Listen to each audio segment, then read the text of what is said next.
आदमी काहे नहीं बोलता है? कोई माइक के लाल में दम है तो काहे नहीं बोलता है? चिराग पासवान के अलावा कोई पासवान नेता काहे नहीं बोलता है? उपेंद्र कुशवाहा के अलावा कुशवाहा नेता है, सम्राट चौधरी बना, सुनिए लालू यादव वो नेता है, तो यादवों को बहुत सारे यादवों को भी नेता बनाया और दूसरे जाति को भी नेता बनाया, कोई बता दे? पप्पू यादव को आखिर का है तो ग्रेजुएशन पास है हम खुद, और 9वां पास लोगों को मुख्यमंत्री बनाना हमारे लिए मतलब ठीक नहीं होगा। अब लोग तो सवाल उठाते हैं कि प्रधानमंत्री चौथी फेल है और आप बोल रहे हैं कि तो 9वीं फेल, कम से कम 8वीं तो की है। के ऊपर मैनिया का बीमारी डाल दिया है लोग कि बिहार में इंडस्ट्री नहीं है। मेरे भाई, बिहार में कभी भी इंडस्ट्री नहीं रहा है। बिहार में छोटे छोटे उद्योग रहे हैं। मखाना का खेती होता था पूरे मतलब देश में सबसे ज़्यादा बिहार में होता था। बिहार में सबसे ज़्यादा मछली का खेती होता था। मछली सबसे ज़्यादा उत्पादन में बिहार में होता था।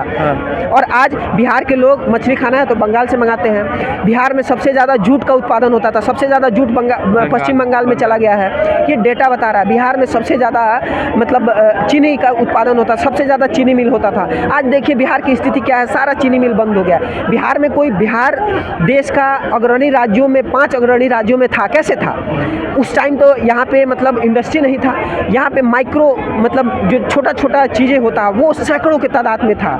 जो लोग जहाँ रहते थे, आपको एक डेटा बता रहे हैं, नील का निशान एक किताब है, उसमें पढ़िएगा, गांधी जी ने लिखा है। उन्होंने बताया है कि जब वो चंपारण में 1917 ईस्वी में आए थे, उस समय 100 से ज़्यादा फैक्ट्री केवल चंपारण में था, और पूरे भारत में सबसे ज़्यादा फैक्ट्री किसी मतलब जिला में था, वो बिहार के चंपारण में था। और उस समय ये स्थिति थी, तब बिहार छोटा छोटा फैक्ट्री बहुत ज़्यादा की संख्या में था।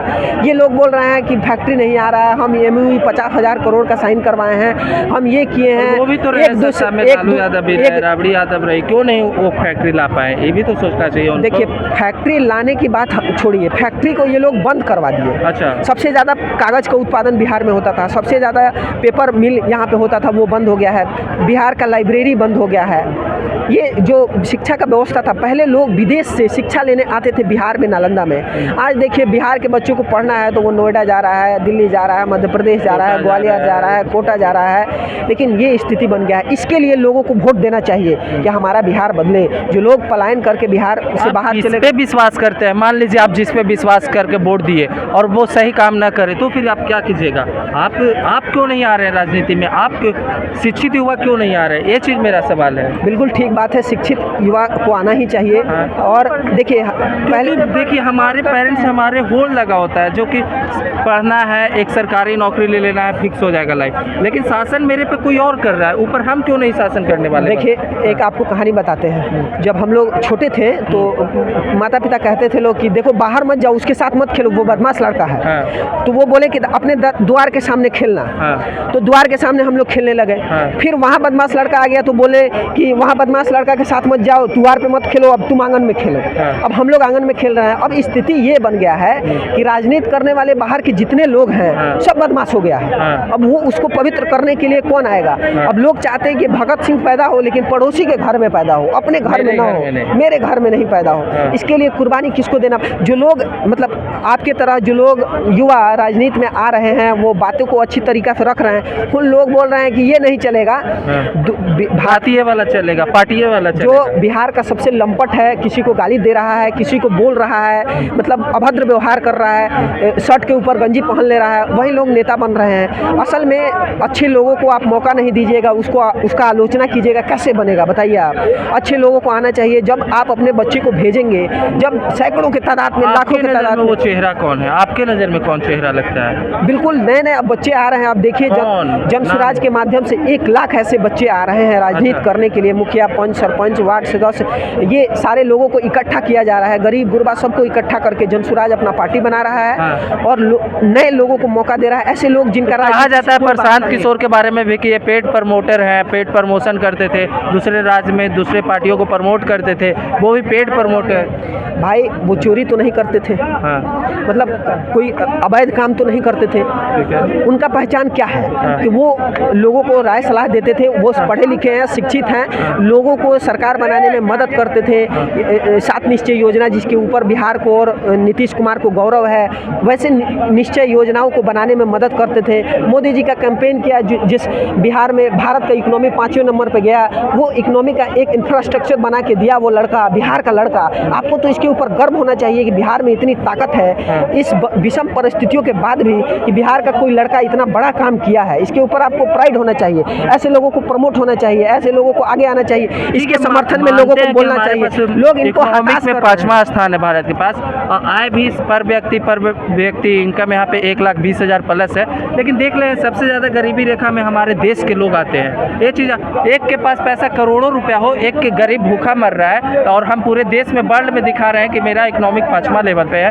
क्या किस काम का इकोनॉमिक? हमारा 125वां रैंक आता है हंगर इंडेक्स में, भूखा में। बिल्कुल ठीक बात आपने कहा कि हंगर इंडेक्स में 125वां नंबर पर भारत है, अभी तो 5वें नंबर पे आया। इसका क्या विधान हो सकता है? देखिए, अगर बार बार गलती हो रहा है, मान लीजिए अर्थशास्त्री हैं जो कि अमेरिका के, वो बताएं भारत की अर्थव्यवस्था के शेप में है, जो कि गरीब आदमी और नीचे जा रहा है, अमीर आदमी और ऊपर जा रहा है, गरीब नीचे जा रहा है, अमीर ऊपर जा रहा है। ये हमारी इकोनॉमिक्स है अभी, अगर ये हो रहा है, और फिर जनता उछल के उसी को वोट दबा रहा है, तो ये किसकी गलती है? उस नेता का गलती है कि जिस जनता का उछल के दबा रहा है। भाई, अगर आपको तकलीफ है तो 5 साल में कॉन्स्टिट्यूशन बना है, बाबा साहब ने ये संविधान बनाया है, ऐसा प्रावधान है कि अगर आपको 5 साल में अच्छा नहीं लग रहा है तो आप उस चीज़ों को बदल दीजिए, आपके पास मौका आता है। ये लोग जब गरीब जनता जो वोट दे रहा है, वो 5 किलो अनाज पे, ये नाली गली पे, इन सभी से ऊपर उठ के जात पे और भात पे वोट देगा तो कैसे आगे बढ़ेगा? इसके लिए सोचना पड़ेगा। उसमें अवेयरनेस नहीं है, शिक्षा का इतना अभाव है। शर्म की बात है कि हमारे देश को, लोगों को यहाँ पे 5 केजी राशन के लिए लाइन में लगना पड़ता है। बिल्कुल शर्म की बात है। और हमारा प्रधानमंत्री कहता है कि हमारा 5वां रैंक है इकोनॉमिक्स में। देखिए, ये बात सच है कि 5वां स्थान है, ये गौरवपूर्ण मतलब बात है। मानते हैं भारत आगे बढ़ा है, लेकिन उसके बावजूद 80 करोड़ लोगों को 5 किलो अनाज देना पड़ रहा है। ये शर्म की बात है, और इससे ऊपर उठ करके अब लोगों को वोट देना चाहिए, समझना चाहिए, इतना ही पे नहीं रुकना चाहिए। यही तो हमारा अपील है। और जो लोग नए आ रहे हैं, नए चेहरा आ रहे हैं, आपके गाँव से कोई भी उठ रहा है, कोई बच्चा उठ रहा है, उसको कम से कम आप बुराई मत कीजिए भाई, उसका मनोबल नहीं कर सकते हैं, हाँ, बुराई मत कीजिए, उसका मनोबल टूटता है, तब कोई अच्छे लोग नहीं आ पाते हैं। क्या पता कोई गांव से मतलब निकले और वो सब कुछ बदल दे। नरेंद्र मोदी जहां से निकले थे, वो कोई बहुत बड़े बेटा के तो लड़के थे नहीं। ऐसे सैकड़ों एग्जाम्पल है जो लोग निकले हैं। आप मदद कीजिए। आप किसी को मतलब बढ़ा नहीं सकते हैं, आप किसी को बढ़ा नहीं सकते हैं तो उसको हतोत्साहित मत कीजिए। अंतिम बात कहेंगे कि जो हमारा ये बिहार है, इसका एक गौरवपूर्ण इतिहास रहा है कि गौरवशाली था भूत, भविष्य में महान है, अगर संभालो आप जो वर्तमान है। तो दोस्तों, जैसा कि आपने देखा कि बिहार के लोगों ने अपनी पर्सनल राय रखी मुख्यमंत्री को लेकर, बाकी आप लोग अपनी राय कमेंट में रख सकते हैं।